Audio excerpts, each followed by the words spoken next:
What are the strategic priorities of the U.S. Census Bureau? How is Census improving its data collection and data products? And what is the U.S. Census Bureau doing to innovate and make a difference? I'll explore these questions and so much more with my very special guest, Dr. Ron Jarmin, Acting Director of the U.S. Census Bureau. So Ron, in your variety of roles, a couple of weeks ago, you were Deputy Director and Chief Operating Officer. Now you are Acting Director of the U.S. Census Bureau. What are your duties and responsibilities, and how do you support the overall mission of the U.S. Department of Commerce? So, as Deputy Director and COO at Census, I'm the senior career official in charge of sort of all of our operations. And so I work closely with my colleagues at both within the Commerce Department, but especially across the federal statistical system to support the overall measurement objectives of the federal statistical system. Right now, one of the curious duties of the deputy director is when the director is not here, I act as the acting director. So with the resignation of Director Dillingham just a short while ago, I'm now doing two jobs, which seems to be a leitmotif of my career. So, Ron, regarding your duties and responsibilities, what are the top management challenges you face in your position, and how have you sought to address those challenges? Well, I think the top challenge for the Census Bureau, and I think for federal statistical agencies generally, is how to modernize and stay relevant and serve our customers as we progress into the 21st century. I mean, one of the things that we see is that our users have grown in number and in the complexity of their data needs. Our users want always more timely data, more granular data, and data on sort of more complex phenomena. So I started my career as a researcher at the Census Bureau and did a few interesting things. And one of the things I wrote a paper a few years ago. We often produce statistics on like the total number of something or the average of something. I wrote a paper on, the how skewed employment growth rate distribution of business units were. And so a very, odd statistic, but seemingly had quite an audience out there in the research community. So, our users have grown both in diversity of, we used to serve primarily the federal government, but now we serve, the business community, nonprofits, small local governments, and obviously the research community. And so finding a way for us to stay abreast of their needs, I think is first and foremost our biggest challenge. But then, following, sort of as a consequence of that challenge is how do we maintain, an expert workforce? How do we recruit and train folks with the skills that we need to do this? How do we get the right IT infrastructure? And how do we get resources to do all this? And so it all flows from trying to serve the data users out there that are constantly asking us for more and richer information. Census Bureau information shapes important policy and operational decisions that help improve the nation's social and economic conditions. Ron, I'd like to explore the strategic vision that frames the direction of your bureau. Could you highlight your key strategic priorities? Well, I think the key strategic priority right now really is modernization. So we have a good core of measurement activities that I think are serving the public well. But I think when you look at large survey platforms like the American Community Survey or the Current Population Survey or the Economic Census, if you will, they're showing signs of strain. It's getting harder to get the public, whether it be businesses or households, to participate in our surveys. Response rates are going down. It's getting more expensive to do surveys, and the quality of the information that we collect has degraded to some degree. And so finding new ways to get source data to do our core measurement activities is one of the huge priorities right now. And the world is now rife with data that's relevant to the economic and social measurement objectives of a place like the Census Bureau. So businesses have tons of information on transactions and what have you. So you have all the big data and administrative data that are out there. And we have many programs at Census that have, taken advantage of government administrative data over the last, 20 years or so. And so we are now just sort of starting to peel back the onion at looking at some of the rich information that sort of sits inside business enterprises and other organizations to use that information as source data for our statistics and to start to think about our surveys as a more strategic tool to fill in missing gaps or to provide some scientific credibility to these other data sources, which really weren't meant for measurement purposes. And so, I think that is one of the big, strategic objectives is to try to find a way to use this other information to improve the data that we provide to the public. I think, at the end of the day, for me at least, it's all about trying to produce better, higher quality data for our users to employ in their, research and decision making. So, anything that supports that objective is something that we need to follow up on. So, to support this, is we're engaged in 3 multi-day workshops involving staff from across the agency at all levels of management, all different areas of specialty, whether it be statisticians or demographers or economists or budget analysts or HR specialists or the folks who go out and knock on doors for our surveys, to engage in this sort of a strategic priority goal setting thing to support the transformation of the Census Bureau from a survey centered 20th century statistical organization to a multi-source information to produce higher valued, more granular, more timely statistics in the 21st century. So a lot of exciting stuff is happening, and I think we're engaging the whole staff to do this. And I think they're both energized and excited about that, and maybe a little bit surprised to be involved. But I think to get to where we want to go, we really need to have the ideas and the energy and the passion of everybody. Because while I might have some ideas, I'm only one person, and my management team is only a small part of that, and our whole staff has a lot more ideas than we ever would. So it's a really exciting thing to be involved in, and hopefully we'll get some great ideas and plans to come out of it. So Ron, Census has a strong tradition of evaluating its work and using those results to inform planning of future work. I was wondering, how does Census capture lessons learned from the 2020 Decennial and apply them to the planning for the 2030 Decennial? Is there any cross-directorate sharing of lessons learned, for example, Decennial lessons exported to the economic census?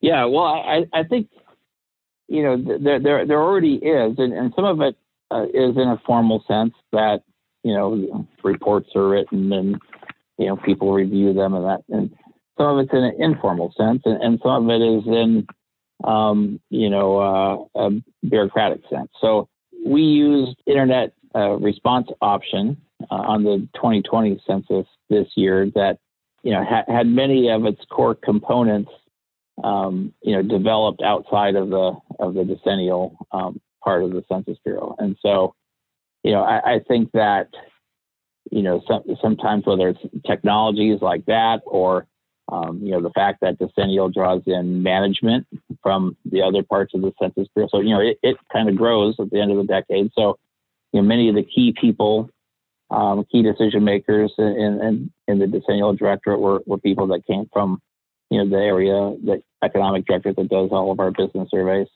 So there's this sort of natural way that knowledge is shared but because you're either sharing technology or you're sharing staff. But yet, like I said, there are these other formal methods where we're putting together documents and studies and what have you to try to address the needs of the next decade.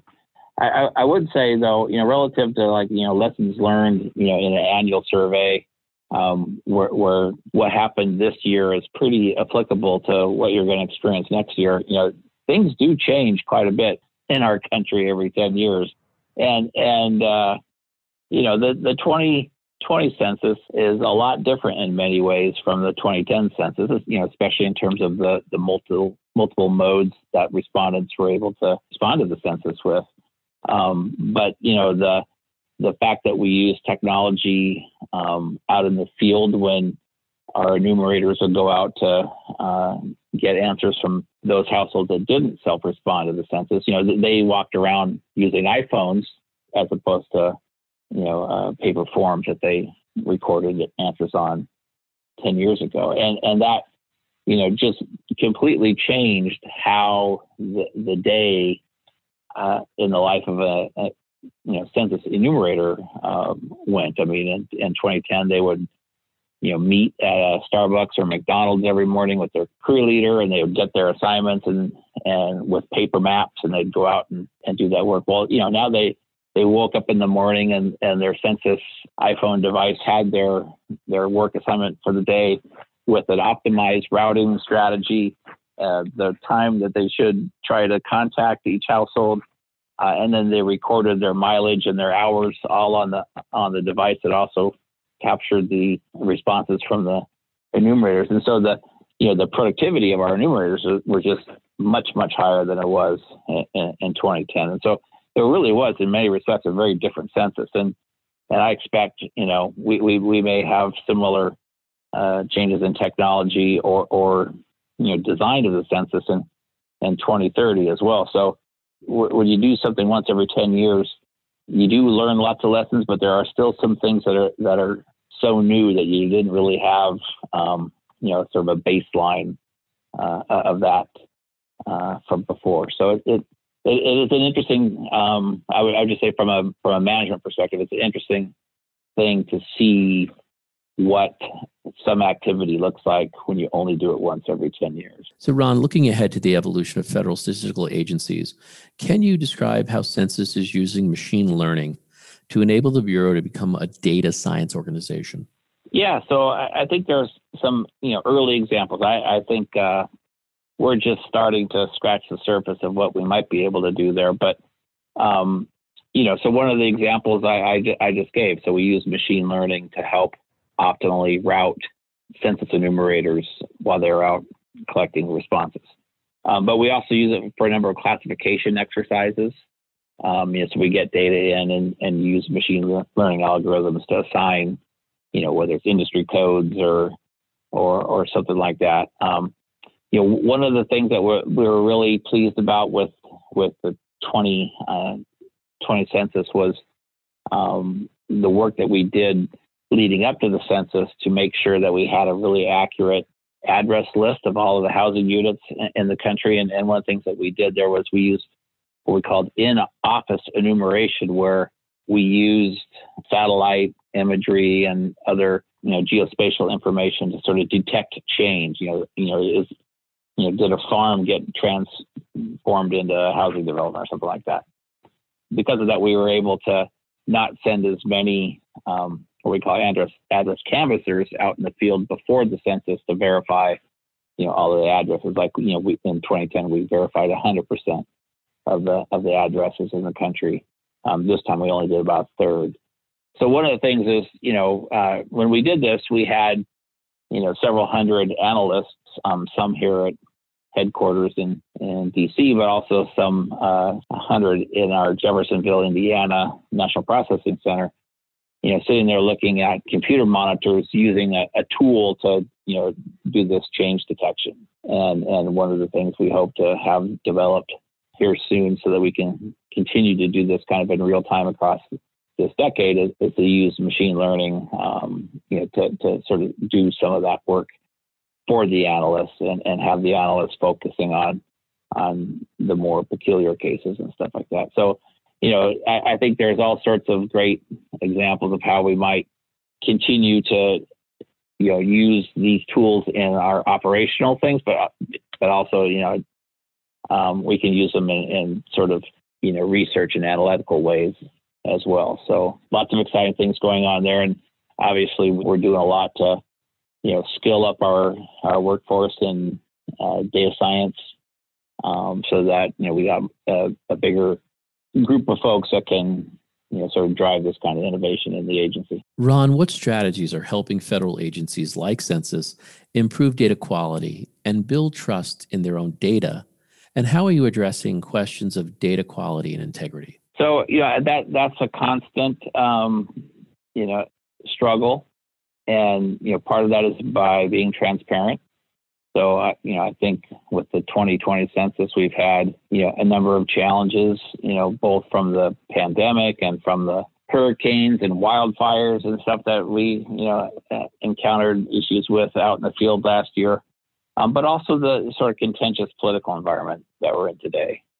And I think, sometimes those things can lead folks to have a perception of quality that may or may not be actually reflected in reality, but it's still something that needs to be addressed, and you address that through transparency and providing information about how you went about your business. And so I think that's something that we're going to continue to have to do. And I think as we start using other data sources, in a more complex, sort of computational way of coming up with new statistics, that transparency is going to be even more important, because, not only you need to say how you did it, but, if you use really complicated statistical methods to blend several data sets together to come up with an estimate, that's something that, most data users or the public are going to have a hard time following. And so,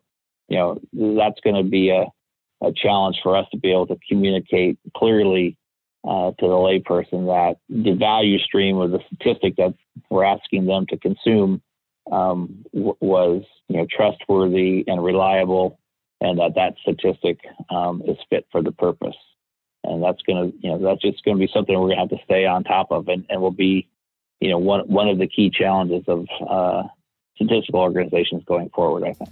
This has been the Business of Government Hour, a conversation with Dr. Ron Jarmin, Acting Director of the U.S. Census Bureau. Subscribe, download, and listen to the entire interview at Podcast One, iTunes, or on your favorite podcast app, and as always at businessofgovernment.org.